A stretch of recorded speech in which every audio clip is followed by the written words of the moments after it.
Right, so recently we've had a lot of answers as to what is happening in the Ruby Franke case. This because she had a waiver hearing where she pled guilty to 4 charges, said she was going to testify against Jodi Hildebrandt, and now we're just waiting to see what the sentence is. But even though that was the case, we still had a lot of questions that were unanswered in regards to Jodi Hildebrandt. Yes, we know Ruby is going to testify against Jodi, but what is actually happening with that case? Is it going to full trial, or is she going to plead guilty herself? Well, we do actually have an update today, because it seems like, as we can see here, there is going to be a waiver hearing on December 27th at 11 AM. This of course being for Jodi Hildebrandt, but as I'm recording this video, we still don't know if there is going to be a plea deal. Because Jodi's situation now is slightly different to Ruby's, because one of the defendants is testifying against her. She was already in a pretty bad spot, right? There was no way she was going to get away with this. We've just seen Ruby plead guilty to 4 charges. But it seems like it could be possibly worse for Jodi. But of course, I'm not an attorney, I didn't get a degree in law or anything like that, so what I thought would be interesting is to watch the new video by Law and Crime Network, where they actually speak to Sky Lazaro, who is an attorney and does know what she's talking about, and we can see what we could possibly expect by this waiver hearing. Do you think that Jodi is going to strike a deal with prosecutors and plead guilty? Because at the time of this recording, she has a date scheduled for December 27th. I think she has to. I don't see any way around where you have a co-defendant who's taken a plea deal that involves prison and agreeing to testify against you and lays out the facts as succinctly as she did. That you really have any other option. Yeah, so it seems like there is going to be a plea deal. Obviously, the only thing is, we are talking about Jodi Hildebrandt here, who is very delusional, so it really wouldn't surprise me if she felt like she could just fight this trial without coming to a plea deal and succeed somehow. That really wouldn't surprise me. But for everyone involved's sake, I hope that isn't the case, right? Because if it goes to a full trial, I believe, like, the kids have to testify in court. That is just way more stress than the kids need to go through after everything they've already been through. I feel like that would be awful for them. So hopefully this situation does reach a conclusion pretty quickly, but like I said, it wouldn't surprise me with Jodi. Utah has what's called indeterminate sentencing. So all a judge can do is sentence an individual to prison for concurrent or consecutive sentences. The amount of time each person does is dependent or is determined by the parole board. And so, you know, they're kind of in a situation. Now, I don't think she's going to get a better deal.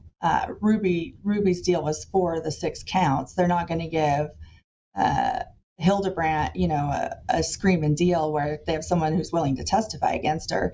But as far as time goes, or the amount of time that they're going to serve, that's not something the judge even has any control over. Oh, okay, interesting. So there is a possibility that Jodi will not get, like, a much worse sentence, even though a lot of people would argue that she definitely deserves it, because the amount of victims that have came forward against Jodi Hildebrandt is ridiculous. It's just, unfortunately, they're not involved in this situation, because Jodi currently isn't facing charges for what she did to, like, Jesse Hildebrandt, for example, Adam Paul Steed, for example. Like, there are so many people that have came forward. Jodi Hildebrandt deserves to face charges for all of them, in my opinion. Now, also, one thing that was just mentioned there that I forgot to mention in my last video talking about this, a lot of people mentioned it in the comments, is that Ruby's sentence is for consecutive sentences. Meaning, to the best of my knowledge, she will face these sentences one after the other, meaning that she should get a lot longer in prison. That's, to the best of my knowledge, like I said, not my expertise. Of course, we don't know how long that's going to be yet. We have to wait till February to hear that, or at least February, right? But it seems like it could be a little while, which of course is deserved.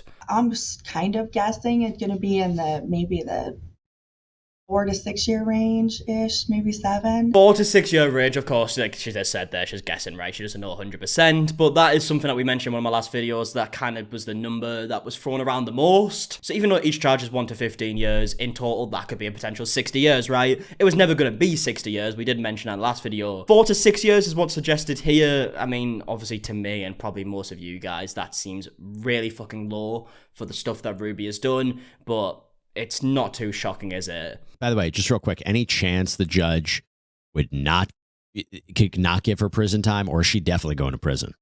She's going to prison. I mean, you'd like to fucking think so, right? I mean, she's pled guilty to the charges, right? Before that, I think everyone was a little bit, like, slightly worried that she maybe wouldn't face prison time because we hadn't heard any further updates. As soon as this plea deal was kind of mentioned, and then she pled guilty to 4 different charges, I think all that worry kind of went away in terms of if Ruby's actually going to go to prison or not. It all just depends on how long at this point. Would you say that it would be easier for Ruby Franke to get parole than Jodi, assuming Jodi doesn't take a deal or ends up getting convicted, or even if she does take a deal? I mean, do you see one of these parties more legally responsible than the other?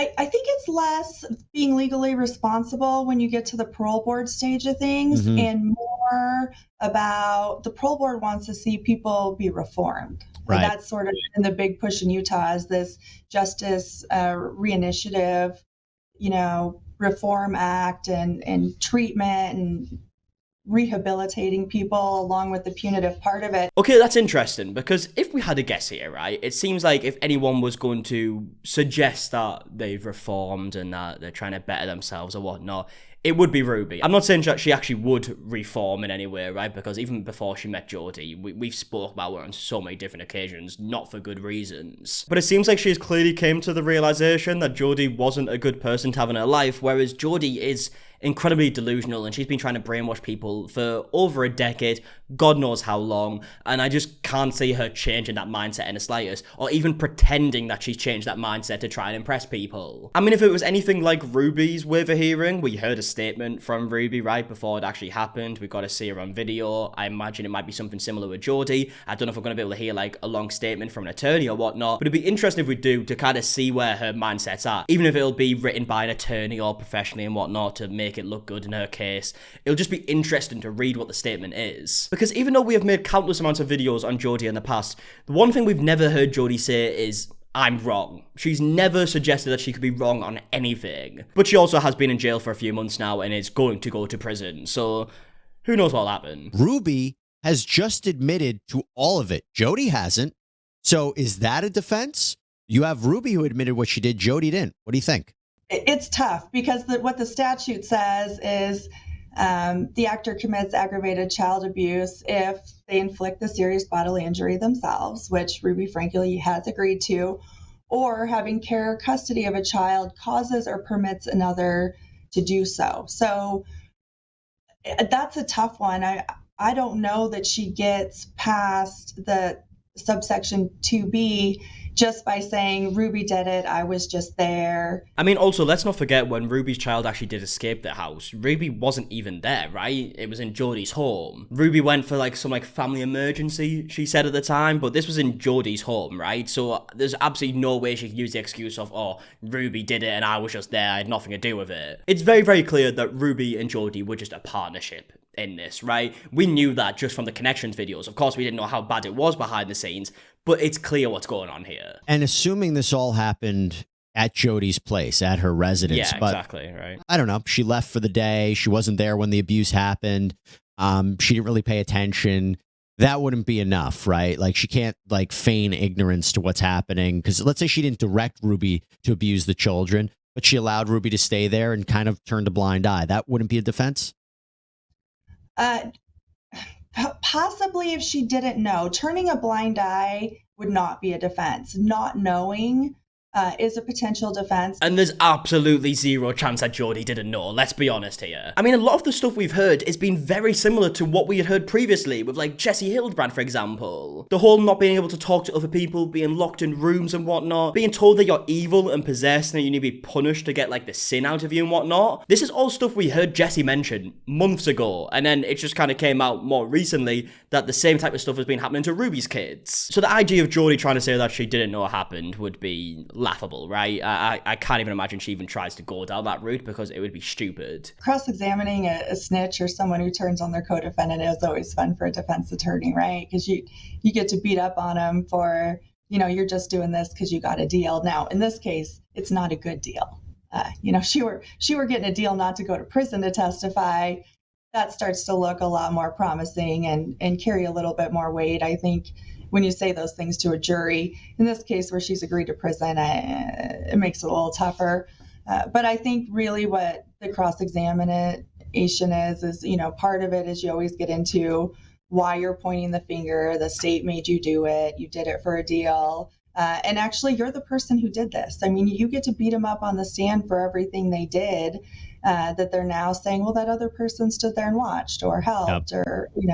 Yeah, I mean, it'll be interesting to see how much of an effect the fact that Ruby is testifying against Jodi actually has. I mean, if what was said in the statement written by Ruby's attorney is true, and that Ruby feels like Jodi completely manipulated and whatnot, and she has fully turned on Jodi, she might take this as an opportunity to just reveal everything, right? There might be some new details that we haven't heard yet. But yeah, like I said, it's going to be something that we have to wait for. And as Sky just said here, Ruby's plea deal isn't a good plea deal from her point of view, right? She still had to plead guilty to 4 different charges. So will it have an effect with how much she reveals? Who knows? You have to prove serious bodily injury, which is defined under Utah law. And to do so, it is going to, a lot of times that requires medical records or a medical expert to come in and testify what that would look like. In this case, I don't know if there's medical records. I doubt they were taking these kids to the doctor, because I think if kids presented to a treating physician with these types of injuries under the mandatory reporting requirements, it's probably going to be at the minimum a DCFS referral. Yeah, I mean, I get what you're saying, right? You have to prove the injuries. But when the arrest did happen, we've heard the calls, right? The police talking about how the kids are emaciated and how they have wounds on them and injuries and whatnot. I imagine all that stuff was accounted for, right? I imagine there should be some record of it. I get the fact that obviously Sky is saying that the kids probably haven't been taken to like the doctor consistently with what was going on. But when the arrest happened, there's surely proof of that. Again, this is all just my opinion, of course, right? I'm just thinking out loud. But yeah, I would assume there is. I mean, and you have to show that these injuries were caused by whatever Ruby and Jodi did. Right. So it's not just that they had injuries. I mean, there's stuff documented, at least what we look at in the statement of the defendant in support of her guilty plea, that she says that these are, is agreeing that these things happen and the kids had to stay out in the sun and all these things. And the more and more I'm hearing this, right, it is making me worry that maybe Jodi will try and take this to a full trial and try and fight it and say that there isn't enough proof and whatnot, which sounds good in a way when you first kind of hear it, because then you think, okay, then maybe if it does go to a full trial, Jodi will get more time, right? But then when you also hear that the kids will have to testify and whatnot, and how this will just be a prolonged situation and will keep going on, like, it doesn't sound good for the other people involved in the slightest. Which is maybe one of the reasons why Ruby decided to go for the plea deal in the first place. Maybe the family reached out and asked for that. Who knows? But yeah, I mean, with Jodi, it's so hard to predict what she's going to say because nothing she says makes sense. We've covered a number of cases, abuse cases, where the defense is, well, the kids caused them themselves. They're running around, they're outside, they get scraped, they fall down. It's not that we push them. You could say, look, they were out in the sun. We tried to give them suntan lotion. They didn't, look, I don't think this is going to work. This is what I'm just suggesting could possibly happen. It's really bad. This is what we do, right? Yeah. I'm just speculating here. I think it's going to be almost impossible based on what we know so far, but this is something that we think about. Yeah, I mean, it does seem like it should be impossible because the amount of proof that is there just throughout the years of Ruby's behaviour specifically, then Jodi's more recently. We've got the amount of victims that came out and Jodi's own family, in fact. And now, of course, one half of the defendants has actually pled guilty to these charges and said that it did happen. Like, it's going to be really difficult, you would imagine, for Jodi to try and use that excuse. So right now, at the time of this recording, December 27th is the date set for this waiver hearing, right? A waiving of the preliminary hearing. We could see a plea deal. Chances that gets pushed back. Chances after what Ruby just did, Jodi will try to delay that hearing till the new year. I would. Yeah. If I were her attorney, I'd be filing motions to continue and saying I'm on vacation or something. I don't know. All right. Fair enough. But we'll see. I don't know, even if she's going to take a plea deal, I don't know if she would enter it that day or if they would set it over. It's, I guess we'll see what happens. Yeah, so it seems like nothing is confirmed, right? We just have a bit of a suggested date right now. Nothing might happen on the 27th. Who knows? I mean, it's only 5 days away as I'm recording this video, so we'll just have to wait and see what happens. Obviously, I'll give you guys the updates when I find them out. And yeah, I would love to know your thoughts on everything that we mentioned in today's video. I would also highly recommend going and check out this interview on Law and Crime Network. They've also released other videos talking about this situation throughout the past few months, so if you do want to check that out, I'll leave a link in the description. And yeah, again, like I said in every other video, we can only hope that justice is going to be served here and that both of them get the maximum sentence, but it is just going to be a time thing. We're not going to find out instantly. We've still got a few months at least to wait, really, right? So it's going to be interesting to see what happens, but yeah, we'll leave the video there. So yeah, if you're new, subscribe and all that stuff, and until the next one, I'll see you guys in a bit. All right, goodbye.